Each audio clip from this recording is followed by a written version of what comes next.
Hey guys, my name's Erica. Welcome back to my channel. So I just made it out of Ollie's and I did okay in there. I spent about $100 or so and not really sure what I'm expected to profit, but I feel like it was a decent start to my day. Now I know I've shared a little bit about it in my previous video, so I don't really want to bore you with my blog and Instagram again, but I do just want to mention that my website recently went through an update. So it has a new and improved look. It's much easier on the eye and you can now access it on your cell phone. I would say one of my favorite features is that you can now subscribe to my newsletter. If you're unfamiliar with Free Lead Friday, I do share one free lead every week or every other week depending on how I'm feeling on my Instagram, and I recently started to share them on my YouTube as well, so be on the lookout for those. But when you subscribe to my newsletter, you will get a complete list of every lead that I have shared for Free Lead Friday. I recommend that you bookmark or favorite the spreadsheet so you can refer back to it in the future. It would also be a good idea for you to use the spreadsheet when you are preparing for your sourcing trip and even when you are outsourcing to see if there are any leads or branch leads off of the sheet that you could use. Now, I strongly encourage you to do your due diligence and make sure that the leads that I share meet your selling criteria. They are good leads and they are profitable when I share them, but we all know that Amazon changes things and that there is always fluctuation in the pricing, so just make sure that the leads meet your selling criteria and you don't just assume that they are good because I shared them. So last week I took you sourcing with me at Sam's Club and it definitely didn't go as planned. In my last video, it may have seemed like all I did was complain about how I couldn't find anything, how the sales ranks were too high, yada yada, but at the end of the day, I should still chalk it up as a win because I left the store with profitable inventory that I can sell on Amazon. I know I am my own worst enemy, so I feel like I need to kind of redeem myself this week, which is why I'm going to take you sourcing with me at one of my favorite stores, Bargain Hunt. I had heard of Bargain Hunt from other resellers in the community, but it wasn't until I moved last spring that I actually had one within driving distance. Now, Bargain Hunt isn't everywhere. It seems like they are kind of scattered throughout the Midwest and East Coast. I know that there are some in Ohio, Kentucky, Tennessee, and Georgia, I believe. But just know that I have found several of the same items or items that are similar at stores like Ollie's, Big Lots, TJ Maxx, Marshalls, and even Ross. I'm in a sourcing slump right now, I feel like, and I just really beat myself up over it. But I really hope that sourcing in one of my favorite stores will get me out of my sourcing slump. So let's go into Bargain Hunt and see what we can find.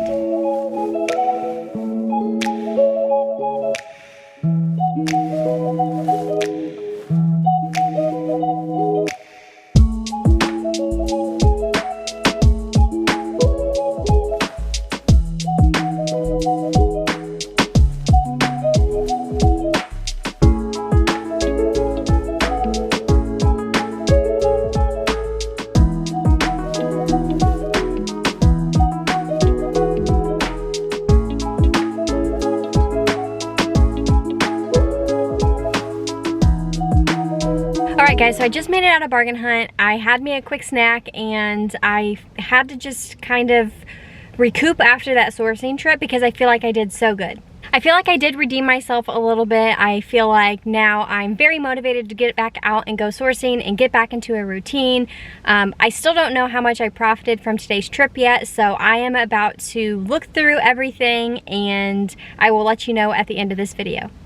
So I was in Bargain Hunt for about an hour and a half, maybe closer to 2 hours, just because it does take a little bit longer for me when I'm trying to film. So when I first went into Bargain Hunt, I looked at the toys first, and I've never really scanned toys at Bargain Hunt too much just because it seems like everything I scan I can't really find, or their prices are just too high on their toys. But I did see something that caught my eye. They apparently have Squishmallows now, and I was super excited because I love Squishmallows, but none of them made money, unfortunately. Now, I did find a Squishmallow that I thought I was going to buy, but the fees on this sucker was like double the buy cost. But it's definitely something I'm going to keep my eye out for. So then I made it over to the home and kitchen section. I looked at a lot of the different small appliances that they have because I have had luck in this section before. I've sold a toaster, I've sold like a waffle maker and like a little egg cooker thing in the past, but unfortunately they didn't have any of those for me to replenish. Then I made it over to the cleaning and laundry supplies, which is where I found my first item. The sales rank was $114,000 in the health and personal care category. I bought the item for $9 and I'm expected to profit $7.63. And I bought 6 units, but there were several more units on the shelf, so I'm really hoping that they sell fast so I can go just clear the shelf. Next up, I made it to the baby stuff. I have had luck sourcing in the baby section. I did find an item in the baby section. The sales rank is $34,879. It sells for about $45. I bought the item for $15 and I'm expected to profit $6.65 and I bought 3 of those. Next, I made it over to the pet section. Honestly, the pet section here at Bargain Hunt is kind of hit or miss. It really just depends on the brands that they have in stock, which kind of seems like a no-brainer, but it also depends on like if another seller has beat you to all of the good products.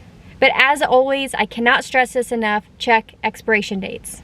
Because I did find one bag of dog food. It was Blue Buffalo brand, so it's a pretty popular brand and one that sells well.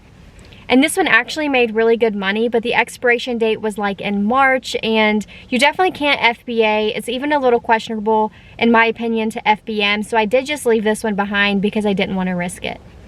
Then I made it over to the health and beauty section in Bargain Hunt, and this is usually my favorite section of the store to scan. They usually have really popular brands for really low prices, and they usually sell really well on Amazon.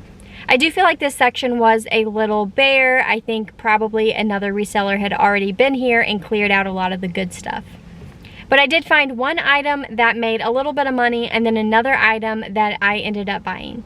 So the first item, and this is the one that I ended up leaving behind, was a shampoo. The sales rank was just under $50,000 in beauty. It sells for $8.98. The cost to purchase was $1.29, and your net profit would be $2.74 after fees. Now, I did end up leaving this item behind just because the ROI is a little low for me.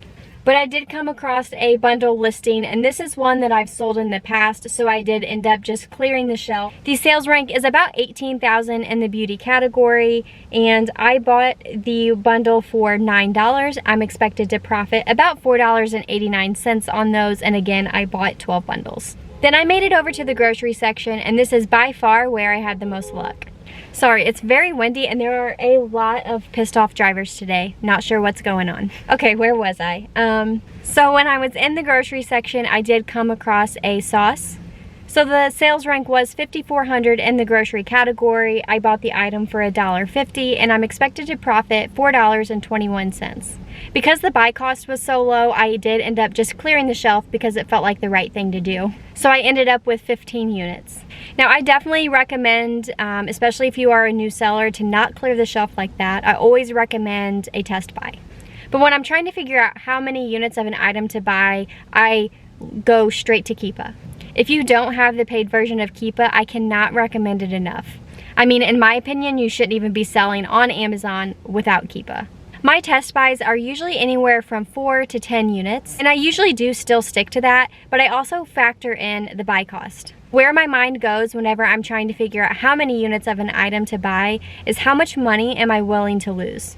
So for example, this sauce that I just bought, I said I cleared the shelf and I only ended up buying 15 units, but at $1.50 buy cost, I would only be out $22.50, which wouldn't be the end of the world. So anyways, when I was sourcing in the grocery section, I did end up coming across the drink mix goldmine. I bought several different packs of drink mix. Most of them are bundles, so bear with me here. The first drink mix that I bought is kind of bulky and heavy, so the fees are a little higher, but the sales rank is $5,000 in grocery. I bought the item for $6 and I'm expected to profit $5.70. This is an item that I did do a smaller test buy on and only bought 6 units. The next drink mix that I bought is a bundle of 12. Each unit cost $1, so my total cost of goods is $12. I'm expected to profit $24 and I only bought 1 unit. The sales rank is a little bit higher at $115,000 in grocery, and Keep is not super great, but I just decided to go for it and hope that it sells.